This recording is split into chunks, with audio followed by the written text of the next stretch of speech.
নমস্কার বন্ধুরা, আমি প্রসেনজিৎ সেন, সেন গার্ডেনের পক্ষ থেকে আমি আবার নিয়ে এসেছি আপনাদের কাছে একটা নতুন ভিডিও। এই যে এত গরম পড়েছে, এই গরমে গাছকে কিভাবে আমরা রক্ষণাবেক্ষণ করব। গরম তো দেখছেন দিনের দিন বেড়েই যাচ্ছে, 40, 41, 42 ডিগ্রি টেম্পারেচার হয়ে যাচ্ছে। এর জন্য কিছুটা দায়ী আমরাও। এই যে গাছ না লাগানো, গাছ কাটা, এর জন্য দায়ী আমরাও, প্লাস প্রাকৃতিক কারণে গরম বেড়েই চলেছে। এই গরমের হাত থেকে বাঁচতে আপনাদের বারে বারে আমিও বলছি, সবাই বলে, আমিও বলছি যে প্রচুর গাছ লাগাতে হবে। কিন্তু এই গাছ না লাগালে এই গরমের হাত থেকে কিন্তু আমরা রক্ষা পাবো না। এই দিনের দিন বাড়তেই থাকবে। বড় বড় গাছ যেগুলো মাটিতে লাগানো আছে, সেগুলো যা ভয় আছে তার চেয়ে কিন্তু ভয় হচ্ছে আরো, যেমন আমরা ছাদ বাগান যারা করি তাদের হচ্ছে ভয়টা বেশি। অনেকেই বলে ছাদে গাছ লাগানো, এই গরমে কিন্তু পাতা জ্বলে যাচ্ছে, পাতা পুড়ে যাচ্ছে। অনেকের মন ভেঙে যায় যে এত গরমে ছাদে গাছের সব পাতা পুড়ে যাচ্ছে, গাছ নষ্ট হয়ে যাচ্ছে, আর ভালো লাগছে না গাছ করতে, কি টিনের শেড দিয়ে দেবো গরমের থেকে বাঁচতে। কিন্তু টিনের শেড সম্পূর্ণ দিয়ে দিলে কিন্তু আপনারা সব গাছ তো করতে পারবেন না, তখন ইনডোর প্ল্যান্টসে গাছ করতে হবে। এই জন্য গাছকে কিভাবে আমরা ছাদ বাগানে, ছাদে, ওপেন ছাদে কিভাবে গাছকে আমরা ভালো রাখতে পারি, যতটুকু পারি কিভাবে যত্ন করে গাছকে ঠিক রাখতে পারি, সেই নিয়ে আমি আজকে কিছু বলবো। এই জন্য কি করতে হবে, ফার্স্ট আমাদের গাছকে দেখতে হবে। তার জন্য আমাদের কি করতে হবে, গাছকে কিছু নিয়ম যদি আমরা ঠিক মতো করি তাহলে কিন্তু গাছগুলো ঠিক থাকবে। টেম্পারেচার এখন মোটামুটি যা দেখছেন এই সময়, এই বিকালবেলার মোটামুটি 41 ডিগ্রি টেম্পারেচার। আমার মোবাইলে দেখেন, আমার মোবাইলে দেখাবে, দেখেন ইংলিশ বাজারে 41 ডিগ্রি টেম্পারেচার। এত টেম্পারেচারে গাছ কিভাবে ঠিক থাকবে বলেন। এই জন্য আমাদের কি করতে হবে, গাছ যখনই আমরা জল দিব গাছে, চেষ্টা করব ভোরবেলা কিংবা সন্ধ্যাবেলা জল দেওয়ার, দিনের বেলা জল দিব না। কেন, কি হবে, এই যে যদি আমরা দিনের বেলা জল দিই, মাটি গরম হয়ে থাকবে। এই মাটিতে যখনই জল দিব, জলটা গরম হবে, হয়ে কিন্তু গাছের শিকড়কে নষ্ট করে দিবে। এই জন্য আমরা সবসময় ভোরবেলা কিংবা সন্ধ্যাবেলা জল দিব। আরেকটা কি আছে, দিনের বেলা আমরা যদি গাছে জল দিই, স্নান করাই, দিনের বেলা স্নান করাতে গেলে গাছের পাতাতে আমাদের জল জমে থাকবে। গাছের পাতাতে যদি জল জমে থাকে, ফোঁটা ফোঁটা জল যখনই জমে থাকবে, এইভাবে যদি আমি গাছের দিনের বেলা স্নান করাই যে কোনো গাছে, দেখবেন এই যে ফোঁটা, এরকম ফোঁটা জল জমে থাকবে। এই জলটা কি হয়, ম্যাগনিফাইং গ্লাসের কিন্তু কাজ করে। যখন এর উপর সূর্যের আলো পড়বে, ওই জলের বিন্দুটা ম্যাগনিফাইং গ্লাসে কাজ করে কি করবে, ওটা পাতাকে পুড়িয়ে দিবে। এই জন্য দিনের বেলা কোনো সময় গাছে জল দিবেন না, দিলে ভোরবেলা কিংবা সন্ধ্যাবেলা। আরেকটা কি করবেন, ছাদের মধ্যে টব রাখবেন যখন, নিচে সবসময় কিছু ইটের টুকরা, ছাদের টবের নিচে ইটের টুকরা কিংবা কিছু একটা দিয়ে দিবেন। তাহলে কি হবে, ছাদ যখন গরম হবে, ছাদটা যখন গরম হয়, টবকে গরম করে এবং মাটিও গরম করে। ওর নিচে যখনই গ্যাপ থাকবে, তখন হাওয়াটা খেলবে, আমার ছাদের গরমটা কিন্তু টবে কোনো ক্ষতি করবে না। এই জন্য সবসময় ছাদে টব রাখার সময় নিচে 3টা ইটের টুকরা, পাথরের টুকরা দিয়ে জাস্ট একটু উঁচু করে রাখবেন। এরপর আরেকটা কি করা যায়, আমরা কি করতে পারি, এই যে ছাদে যে টবে আমরা গাছ লাগিয়েছি, এই টবের উপর শুকনা পাতা কিংবা ব্যবহার করা দোকান থেকে আপনারা চা পাতা নিয়ে আসতে পারেন, সেটাকে শুকিয়ে দিতে পারেন, অথবা ভার্মি কম্পোস্ট, যাই হোক, টবের উপরে 1 থেকে 2 ইঞ্চি একটা লেয়ার করে দিতে পারেন। এই শুকনো পাতা দিলেও হবে, চা পাতা দিলেও হবে, ভার্মি কম্পোস্ট দিলেও হবে। এইভাবে যদি আমরা একটা লেয়ার করে দিতে পারি, তাহলে কিন্তু মাটিটা গরম হবে না।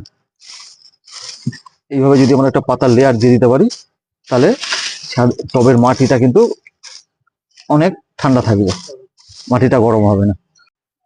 এরপরে কি করবেন, এরপরে বিকালবেলা যখন গাছকে স্নান করাবেন, তখন গাছকে একদম বেশি করে জল দিয়ে ভালো করে আপনারা কিন্তু গাছকে একটু স্নান করে দিবেন। এইভাবে বেশি করে একদম জল দিয়ে গোটা গাছকে স্নান করাবেন।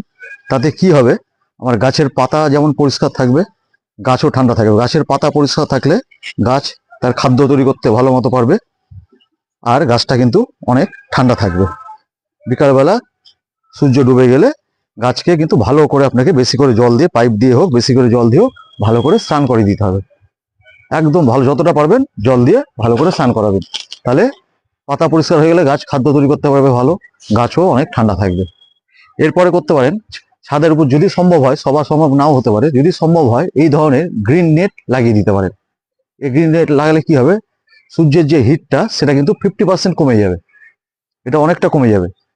তাহলে আমার গাছে সে ডাইরেক্ট হিট পড়বে না এবং গাছের কোনো ক্ষতিও হবে না, পাতা পুরার এগুলো ভয়ও থাকবে না। এই জন্য এই ধরনের যদি গ্রিন নেট পান, গ্রিন নেট লাগিয়ে দিতে পারেন।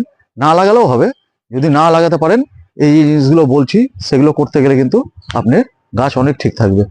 এবার হচ্ছে কি, গাছে জল দেওয়ার সময় একটা জিনিস লক্ষ্য করবেন, সবসময় টবে হাত দিয়ে দেখবেন, টবের এইভাবে দেখেন আমার মাটি শুকিয়ে গেছে উপর থেকে, এই দেখেন মাটি একদম শুকনা।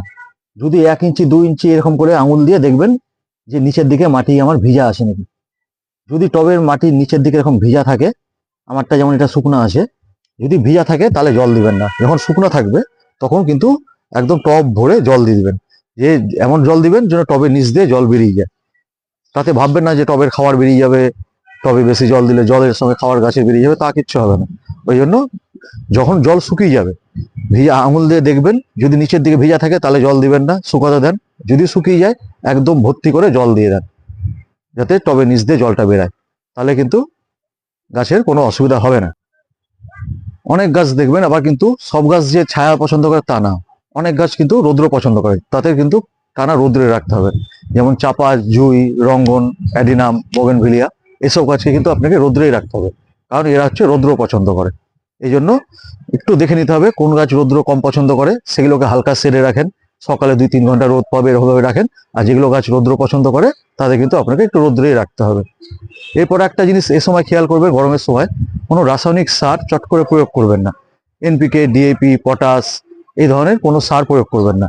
সবসময় গাছকে চেষ্টা করবেন জৈব সার দিতে, যেমন গোবর সার, ভার্মি কম্পোস্ট, পাতা পচা সার, কিচেন কম্পোস্ট, এই ধরনের সার ব্যবহার করবেন।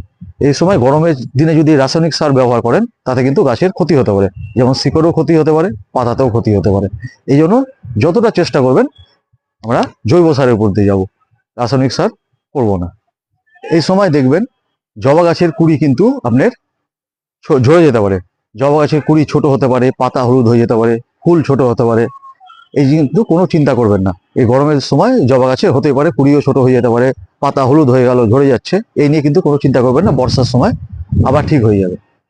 এই কিছু গাছকে যদি এইভাবে ঠিক করেন যেভাবে বললাম, তাহলে কিন্তু আপনাদের গরমের দিনে কিন্তু কোনো অসুবিধা হবে না। আমার প্রত্যেকটা গাছকে দেখেন, কয়েকটা গাছকে যেমন পাতা প্রথম দিকে একটু হয়েছিল, তারপর থেকে আমি যখন এই যে পাতা শুকিয়ে যাচ্ছিল, তারপরে এই নেট দিচ্ছি, আর এইভাবে আমি যেটা যেটা বললাম করাতে আমার আদার্স গাছগুলো মোটামুটি কিন্তু এখন পাতা ঠিক আছে।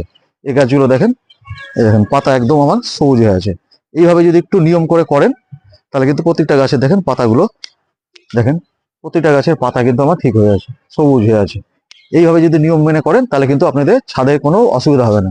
এই ছাদ বাগানীরা কিন্তু কোনো ইসে করবেন না, ঘাবড়াবেন না, ভয় পাবেন না যে এই গরমের দিনে আমার ছাদে কাজ করতে পারবো না, পাতা পড়ে যাচ্ছে। এই জিনিসগুলো নিয়ম করেন, আমি বলছি আপনাদের, আপনার গাছ সুন্দর থাকবে, সুস্থ থাকবে। এইভাবে করেন, চট করে এই গরমের জন্য মন ভাঙবেন না। আর একটা অনুরোধ, সবাইকে চেষ্টা করবেন যে সবাই জন্য একটু করে পারলে আমরা গাছটা লাগাই, তাতে পরিবেশেরও ভালো, আমাদেরও ভালো। সবাই একটু করে আগিয়ে গাছটা লাগাতে গেলে আমাদের পরিবেশের জন্য, এত গরমের হাত থেকে আমরাও বাঁচতে পারবো, আমাদের সবাই আমরা শান্তিতে থাকতে পারবো। নমস্কার বন্ধুরা, যদি এই ভিডিওটা ভালো লাগে এবং আরো ভিডিও ভালো যদি আপনারা দেখতে চান, অবশ্যই আমার ভিডিওকে লাইক করবেন, শেয়ার করবেন এবং সাবস্ক্রাইব করবেন। নমস্কার।